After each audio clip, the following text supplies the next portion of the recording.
morning, everyone. My name is Pierre, and here's my colleague Oya.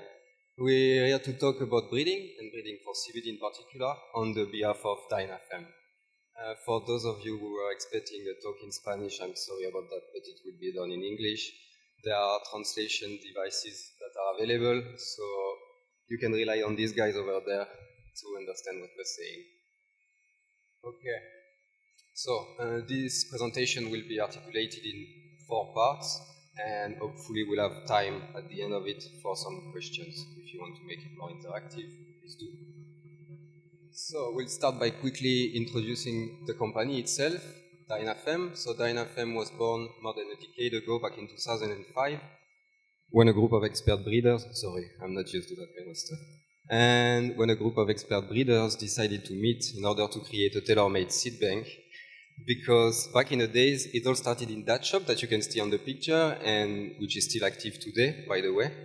So the shop was selling seeds, among fertilizers, lamps, soil, everything you can think about when it comes to growing cannabis, obviously. That's what grow shops do. And as you may be aware of, back in the days, most of the genetics that were available on the market were almost all coming from the Netherlands. Because largely due to their pretty permissive regulation regarding drugs, it was kind of the cannabis mecca in Europe. This was until we realized that genetics as good, if not better than the Dutch ones, were available in Spain, and these genetics were used as the starting material of DynaFem.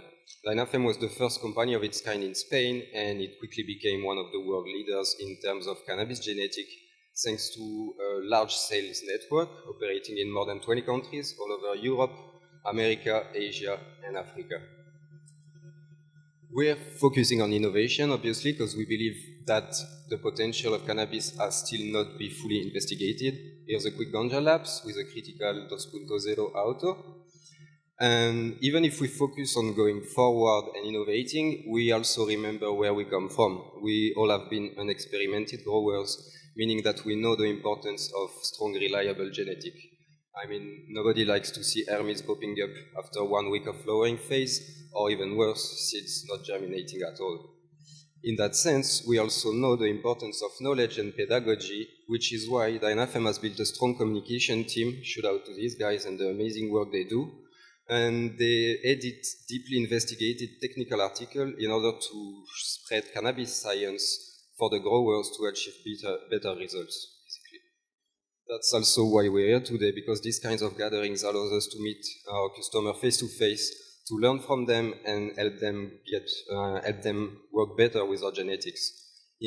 After all, it's a virtuous cycle from which we all benefit, and all of your tricks, growing techniques, your posts, your comments, your reviews is of first importance to us. It's the best way for us to improve and get better every day. So I'll leave the harvest on for a while. Critical 2.0 auto, once again, importance of good curing, manucuring, and then drying if you want to maximize the taste and the potency of your cannabis, obviously. This has been done in our own private growing facility with an experimented grower in charge of this particular plant, making sure that it's a good representative of the whole population of critical 2.0.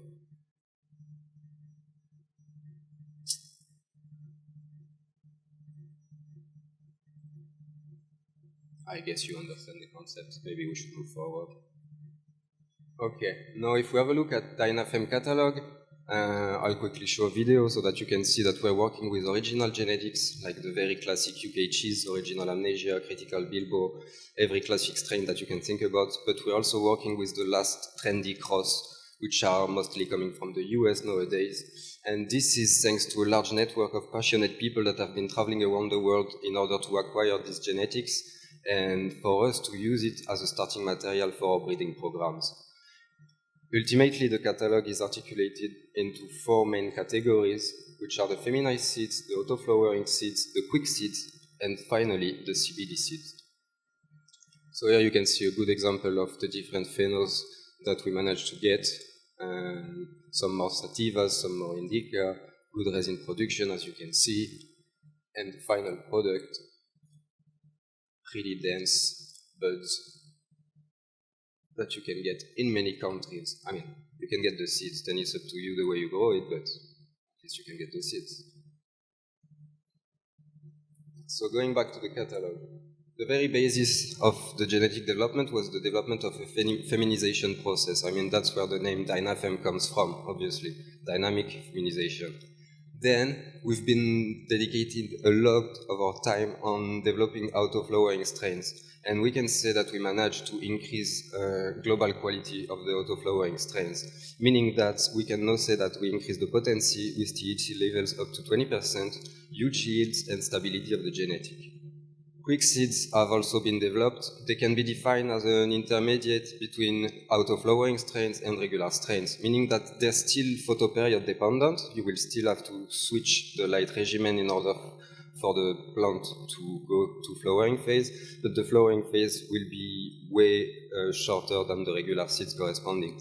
This is of particular interest if you're going outdoor in northern country where the day length is quite reduced. And ultimately, we decided to focus our breeding program on developing a complete CBD line. The point for us, thanks to our private laboratory, is to analyze every male and every female in order to make sure that our genetic selection is as good as it can be, and to have a library of genetic that would cover the whole spectrum, from pure CBD to pure THC plants and all the intermediate ratios possible, so that everybody can find the strain that matches his requirements in terms of psychoactivity. So, CBD then. There's a lot to unpack on this slide. Can you go back to the chemical one? Cool. So, cannabidiol, some chemical consideration. This biosynthesis that you see here happens in the trichomes. Trichomes are small outgrowths of the epidermis of the plants that are typically unicellular and glandular. And it has been demonstrated that size matters, at least when it comes to trichomes, meaning that the bigger the trichome, the bigger the cannabinoid production.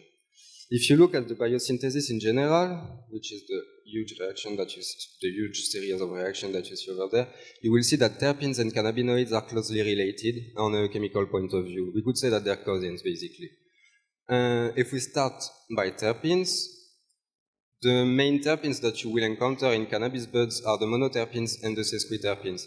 In cannabis, you will also have some triterpenes, but in really small amounts. For example, we could say that fridolin is found in the roots of cannabis, but it's not really relevant for our breeding program, so we'll skip that.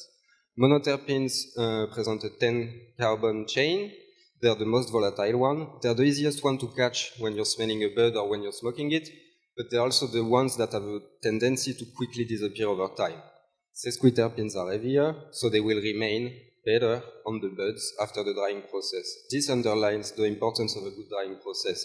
If you don't do it properly, you're most likely going to lose all the monoterpenes, the most volatile ones, and then the flavor, the aroma of the plant that you're going to smoke will not be the one that it should be, actually.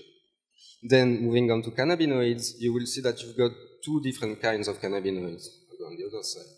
Some of them have a 3-carbon side chain, and they're called the varins, and some of them have a 5-carbon side chain, and they are like the regular cannabinoids that we all know. Anyway, it all starts the same way with acidic cannabinoids, meaning that if you analyze a plant in vivo, a fresh cannabis flower, you will mostly encounter acidic compounds. If you want to access the neutral cannabinoids, you will have to decarboxylate these acidic compounds. Decarboxylation doesn't occur into nature. That's why we smoke cannabis, in order, for example, to convert THCA into THC and to make it more psychoactive. Decarboxylation is of first importance as well if you want to formulate creams, oils, or if you want to cook with cannabis. If you're basing your recipe or your formulation on neutral cannabinoids, you should make sure that you've been decarboxylating your herbal material at the very beginning of the process. This can be done easily by putting it into the oven for 15 minutes at 105 degrees, and then 1 hour, 120 degrees. It has proven to give you almost complete decarboxylations of the acidic cannabinoids. Quick one, you will also see that all these biosyntheses start with CBG or CBGV, meaning that if you don't have the enzymatic material to convert this precursor into the other cannabinoids, you will not have them. So if you're into genomic engineering, you could knock out the enzyme in charge of converting CBGA into THCA, and you will find yourself with a plant that doesn't produce THC at all. You will make many politicians happy, that's for sure, but we are not sure it's the way it should be done, actually. We believe that through an effort into breeding processes, you can achieve the same result without modifying the genome of the plant. Moving on, again to CBD. For those of you who are not super familiar with the endocannabinoid system, there are mainly two kinds of receptors. The CB1 receptor, which is found in the brain and the central nervous system, as well as in the lungs and the kidney, and the CB2 receptor, which is mostly related to the immune system and the hematopoietic cells. CBD is quite interesting because it's not an agonist or an antagonist of the CB1 receptor, it's a negative allosteric modulator, meaning that not bind on the same site that THC is binding to CB1, it will bind on another site, but the fact that CBD is binding to another site will influence the bond of THC. Ultimately, it will antagonize the less desirable effect of THC, which is why some people say that if you have had too much THC, smoking CBD can be a relief.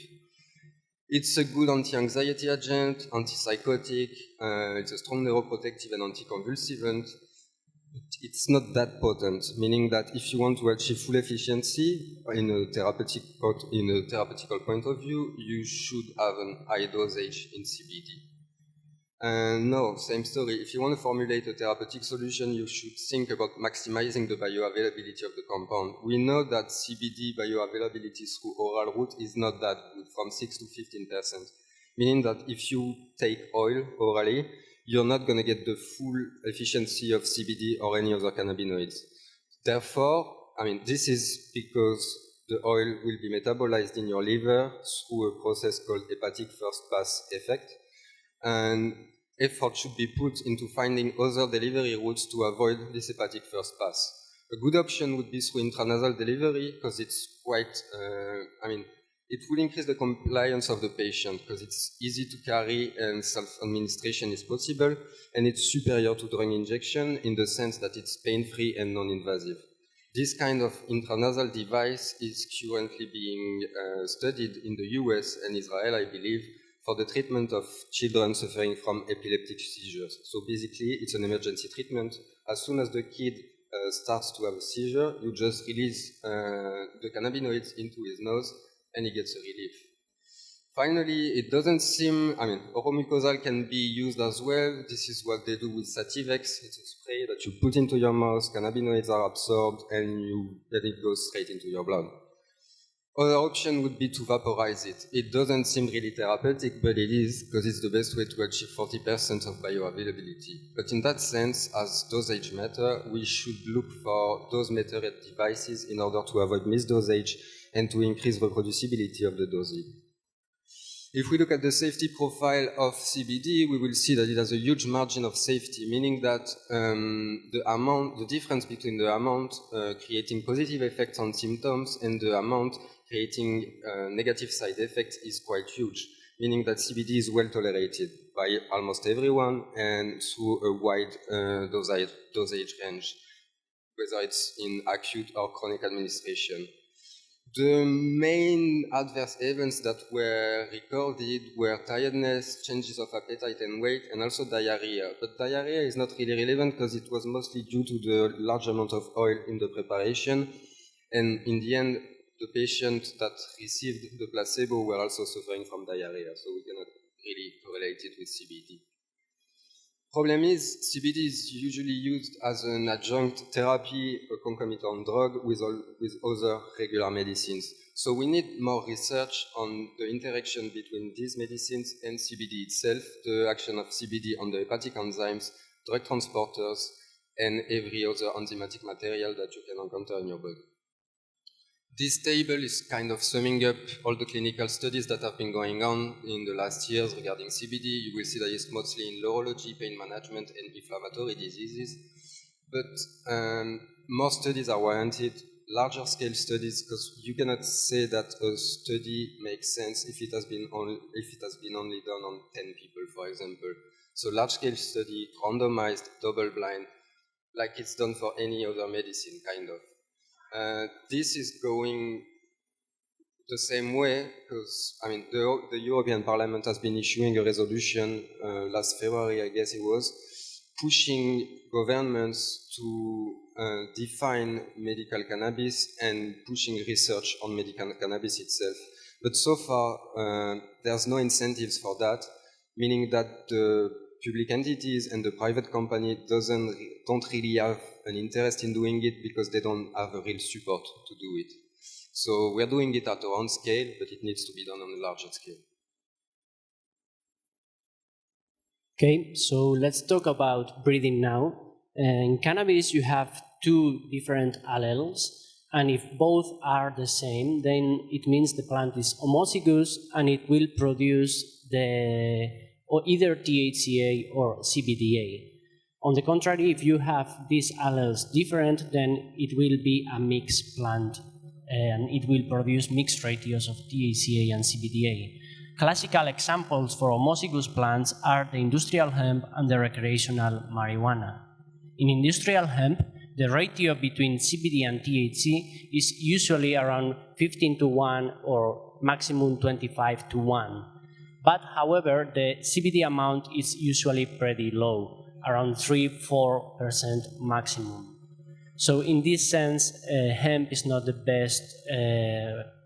best material for extraction. But why is this so low, the cannabinoid content? Well, there are two main reasons. On the one hand, historically, hemp has been used for fiber and textile and hemp seed oil production. And on the other hand, there is the issue of the European legality that is not allowing THC concentrations higher than 0.2% in the hemp. That means if we need to have 1:15 or 1:25 ratio, the CBD cannot be higher than 4–5% in the best case scenario. On the other hand, we have the recreational marijuana, where the breeding processes during the last decades looked for potency. So here we can find ratios that are going up to 200:1. So 200 of THC, 1 of CBD. And in addition, plants can have around 20–25% of cannabinoids in the flowers. So here you can observe a list of the hemp strains registered at the European catalog. All these strains, they have different characteristics regarding morphology, climate accommodation, terpene or cannabinoid profile, and so on. So if you consider to grow hemp, for example, Carmagnola is a good choice for Mediterranean climate, but it's not suitable for Northern Europe countries. So you need to take into account their characteristics. However, as we were mentioning, they all contain a CBD amount that is below 5%. So it's not the best for extraction, not just because of the low yield, there are also other two reasons. On the one hand, the extracts of hemp, they have this green taste because of low content in terpenes. And on the other hand, as you may know, cannabis is a really good plant to clean the soil. That means it's absorbing every contaminant that you add to the soil or it's already in the soil. So in this sense, if you need to use a lot of starting material to produce your high CBD content extract, you may concentrate also the contaminants in the extract. As we were mentioning, the breeding of the recreational market was focused on the potency during the last years. So here you can see the results of a study. Here in this graph on the left side, you see all the European countries and the average THC concentration on flowers. So you see that in every country almost, in 10 years, it's always the similar pattern that is increasing the concentration. So here in the right upper side, you see the average of all these European countries. And you can realize that in 10 years, the concentration went up from 5% to 10%, meaning that the cannabis in 10% increased to double the potency. So if you share your cannabis with a friend that hasn't smoked for several years, take care, because the cannabis that you have now is not the same that they are used to. But yeah, is it going to have double potency again in 10 years, the cannabis? Well, we don't think so. We really believe that a paradigm shift is coming. So far, the breeding projects, they were not focusing on CBD because CBD lacks psychoactivity and the market was looking for potency. However, in the last years, plants containing up to 20% of CBD were developed. And in addition, regularization is coming to the market, so new mainstream products are going to be demanded with less psychoactivity or even no psychoactivity at all for the recreational market. But if you make a small research into the genetics that contain high CBD, you will realize that all are coming from the same source. Basically, it all started around here in Girona, when the guys from Reggae Seeds bought a bunch of seeds of NYCD, and they crossed with Reina Madre and Blue Heaven, resulting in Juanita La Lagrimosa and Calicia. These are the first high CBD strains. Then we have the NYCD that also contains a considerable amount of CBD, even if it's a THC plant. And you will realize the importance of this plant in the breeding of CBD products, because all the CBD products that are now in the market, they all contain less or more, but they all contain this DSL taste coming from this genetic. And well, the entire paradigm shift from high THC to high CBD, it all started with the last CBD genetics, Canatonic, ACDC, Charlotte's Web, Abidekel, or our very own Dynamet. So Dynamet is a CBD-rich feminized seed, which is coming from the cross of two CBD plants. Basically, Dynafem bought a bunch of seeds from dancehall seeds from Reggae Seeds, and it was selected regarding to the cannabinoid profile. Then our breeders, they made a stabilization of the genetic through 2 years process, and end up with two main genetics, which are Dynamet and Dynamet CBD+. Dynamet contains around 12% of CBD and 0.5% of THC. So here in this video, you will observe a Dynamet production carried out by Mari Moonlight in Italy. So you will realize that Dynamet is a really huge producer, and the plants, even if they are grown from seeds, they are quite stable. Looks like even the quality of Dynamet is too much for the screen, because it's going really slowly. So maybe I will pass to the next slide. But yeah, you can see that it has a huge stability. As a plant, it looks always the same.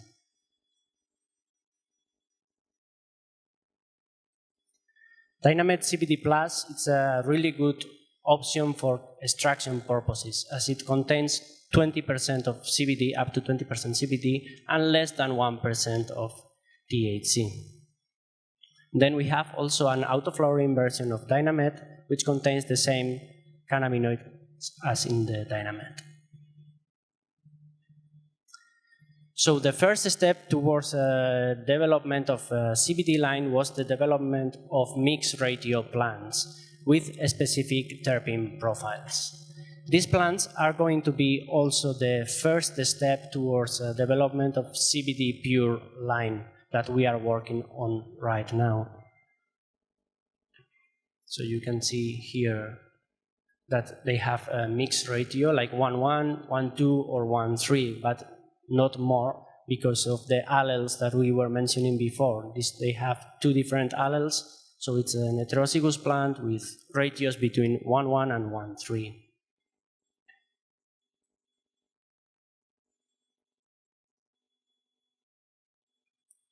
So basically, a breeding project can take up to 5 years, or even more if the characteristics that you are looking for are difficult to achieve. But which are the criteria that we take into consideration when we make a breeding project? Well, they are shown in this screen, and on the one hand, we have a look to the regulatory aspects, because the THC amount that it's allowed is not the same in different European countries. We also have a look to the medical properties, yield, mold resistance, acclimatization, etc. But mainly for the CBD breeding projects, we take into consideration one main criteria, which is the aroma. So far, all the CBD strains have more or less a similar taste due to their common origin. So we want to develop new lines of CBD with specific aromas that so far they are not available in the market. So, talking about terpenes, and for those of you who are not familiar with that kind of graph, this is a typical terpene profile that has been obtained through gas chromatography. So you will see on the left-hand side of the graph the monoterpenes over there, and then, so the most volatile ones, once again, and then the sesquiterpenes over there, the heaviest ones. The point of this kind of graph is to give objective data and to put numbers on feelings. Basically, each peak is representing a terpene, and the size of the peak represents the concentration of the terpene into the herbal sample. For example, we see that this one is high in beta-mycin and beta-caryophyllene as well. Point is that, let's say that we are smoking purple Moby Dick bud with Oyer, and he tells me that he found that this reminds him of lavender. I don't find it, I don't feel it, it's not my opinion. With that kind of graph, we will see that linalool is there, and I mean, objectively, it relates to lavender, so I cannot argue on that. It's the best way to have an objective comparison between individuals that are really close to each other. As we were mentioning before, until recently there was no demand for high CBD strain, and the market was only about high THC strains. So there's a lot of effort that has been put on developing crazy terpenes profile for high THC strains, but not at all for high CBD strains. So basically what we wanted to do is to create an hybrid between our Dynamed CBD Plus and our Bhuba Kush original in order to get a plant that will have the cannabinoid profile of the Dynamed CBD Plus and the terpene profile of the Bhuba Kush. This demand is increasing on the market because recreational smokers are seeking plants that they can smoke in the morning without being unable to process, work, or interact with other people. In that sense, we created an exclusive partnership with these guys in Switzerland, nice mountain in Switzerland. These guys from Phytocan Ivory are now growing the Dynamed Kush in a large-scale facility. So Oyer told you that there are different regulations in Europe when it comes to maximum content of THC. Switzerland is quite permissive because it allows up to 1% of THC. We discussed earlier that the maximum ratio between CBD and THC that you can achieve right now is like 1 to 25, meaning that if you can only get 0.2% of THC, you're not likely to get more than 5% CBD.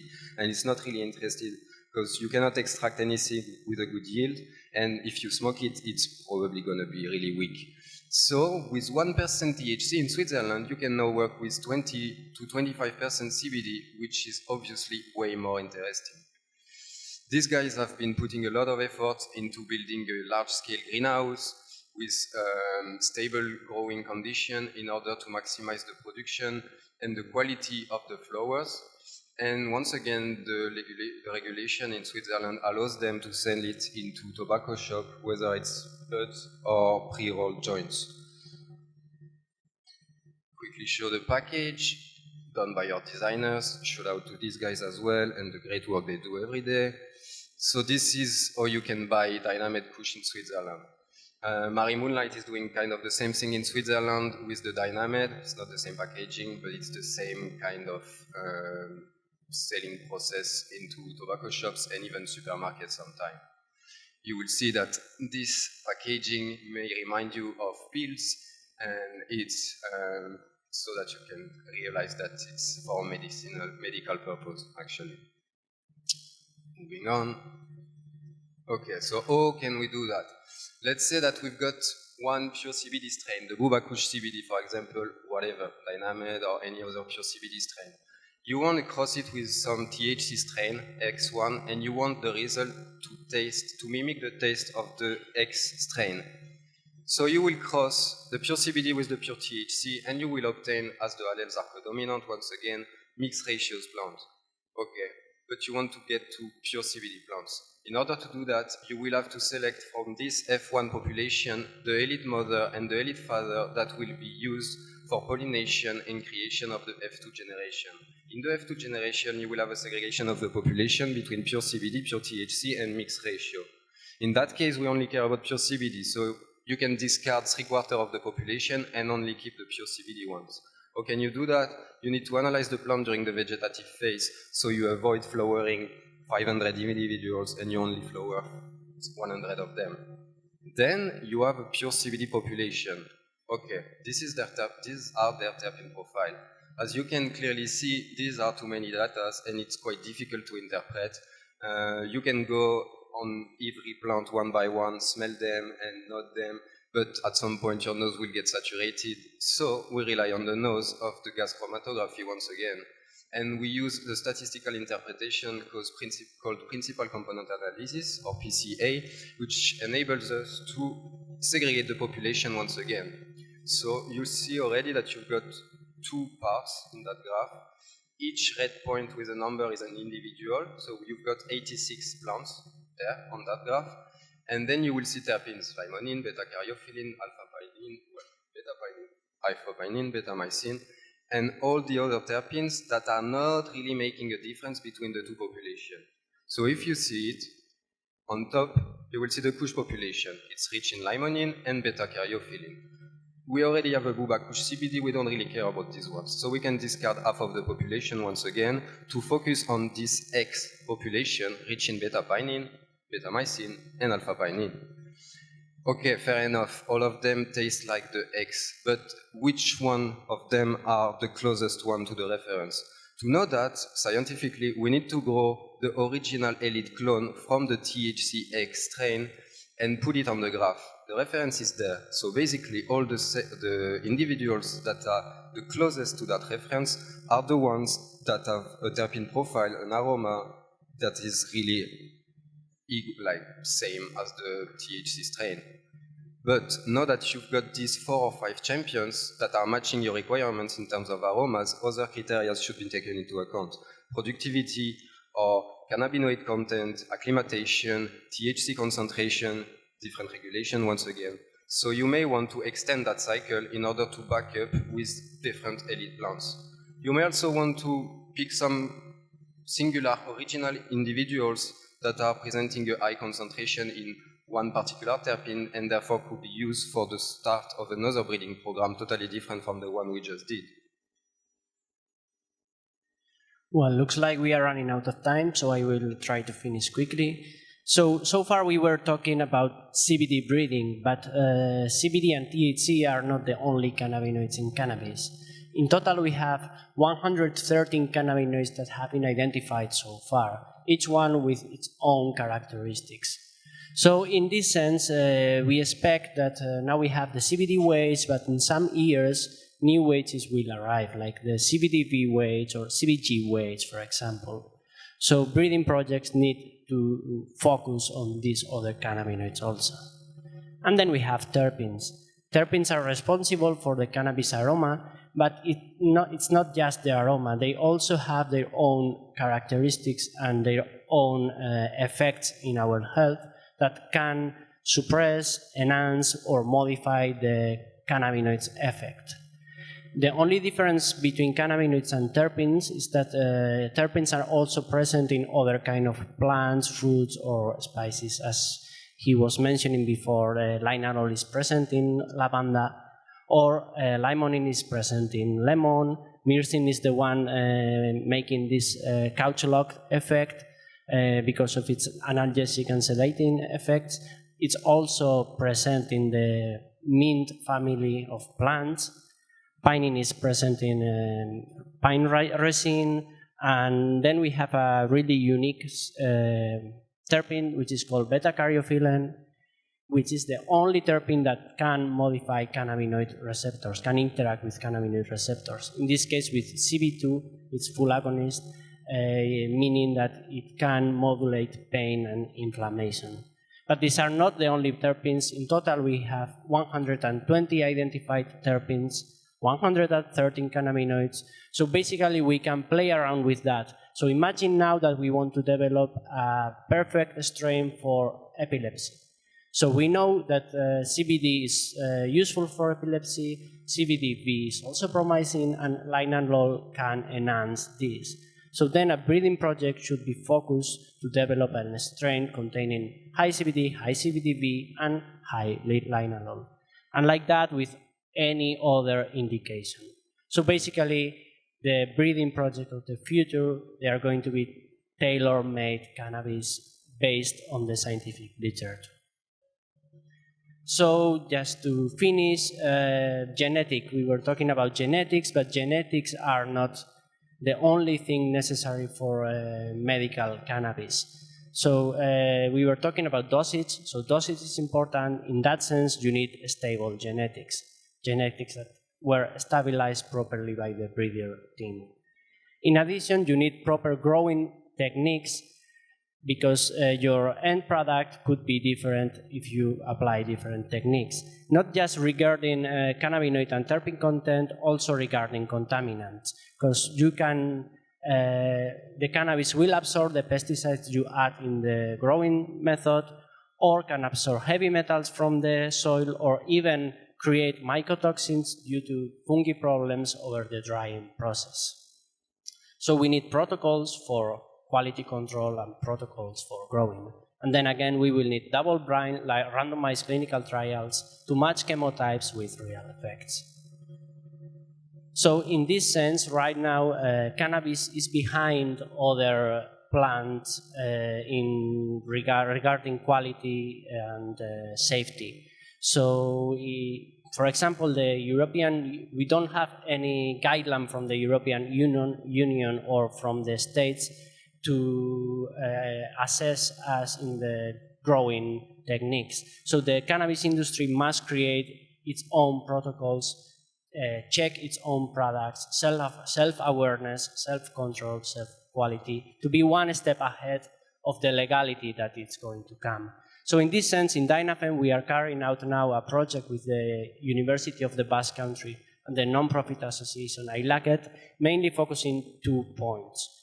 On the one hand, we are doing a European market analysis, trying to identify heavy metals, pesticide residues, and mycotoxins in dispensary-grade cannabis preparations, lab samples, and black market samples all over Europe, in order to have a big picture of the European market and how are we regarding safety. And on the other hand, we want to start developing this growing methodology, techniques, and protocols regarding the quality of the product, cannabinoid and terpenes, but also regarding the contaminants. And with this, we finish our presentation. So if you have any questions, don't hesitate.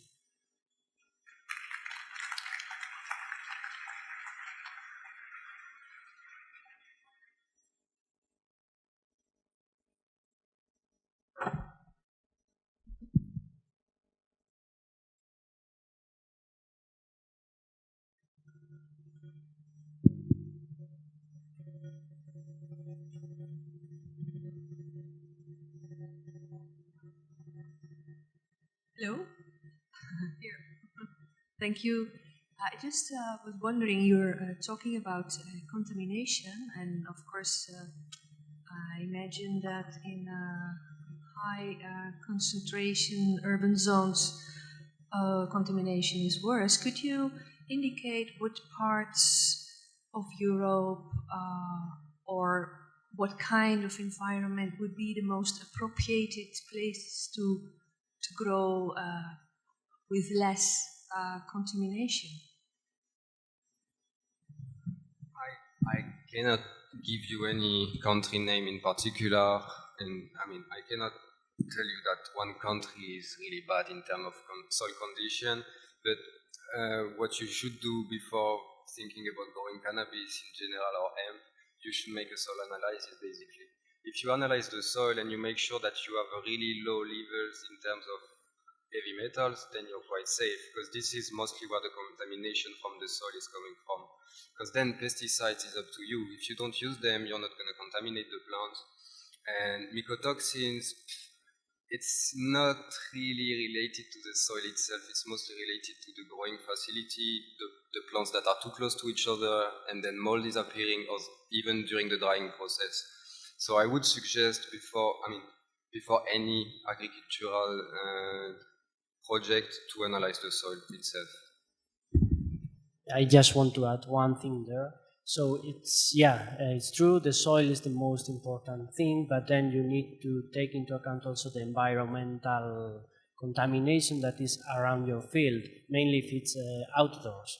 Because if you have strong traffic around your production, then of course it will absorb heavy metals and other kind of contaminants. So it's not just the soil, also the environment itself, the air.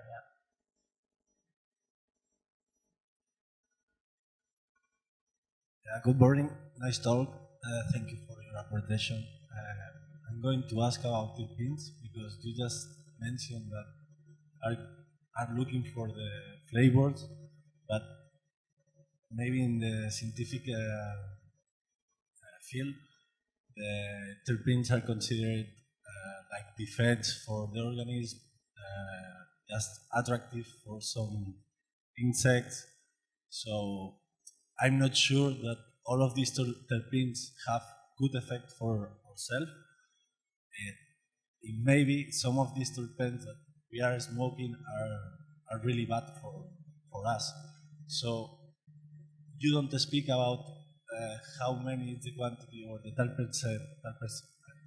that have one of these kind of plants. And I want to ask you do you know if we can avoid other terpenes that could be affect ourselves and just take these that are terpenes that have more flavors or benefits for ourselves? Yeah, interesting question. Well, it's always the same with all the medicines, cannabinoids and terpenes. They have beneficial effects, but they also have side effects. Some of them, they may be suitable for some specific indication, but actually being not good for other indications, even something that can harm you. So in this sense, it's important to have scientific literature, and we can do breeding projects to focus on specific terpenes. So we don't want this, we just want this. So let's grab a mother plant containing high amount of this terpene, and then another one with CBD and CBDV, as we were mentioning before, do the breeding project and end up with what we want, and discard what we don't want. I don't know if I answered the question.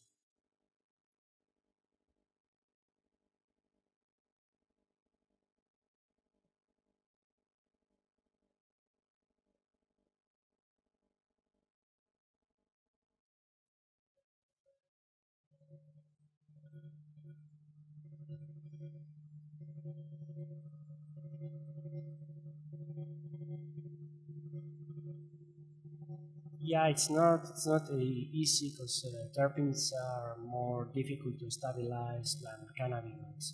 The growing method is affecting a lot to the terpenes. In that sense, we also want to study the bacteria of the soil and how this bacteria is affecting to the terpene production. That's part of the research that we were mentioning before. It's a really interesting topic.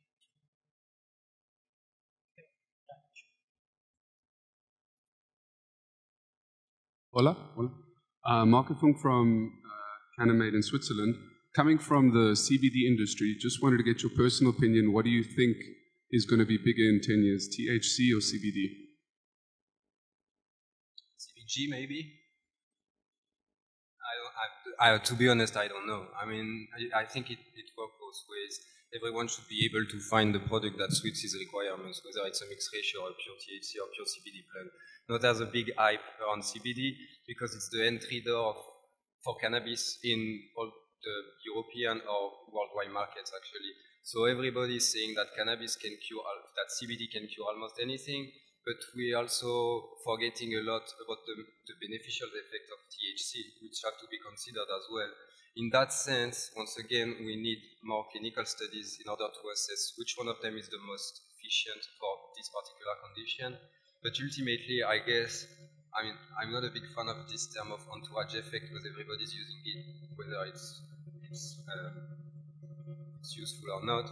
But I guess every compound, every cannabinoid has to be taken into account. And I was joking with CBG, but I really believe that maybe in 2-3 years from now, people will be hyped on CBG and everybody will try to have the highest CBG content in these plants. And in cannabis, you will see that. Or I don't know, cannot predict that actually.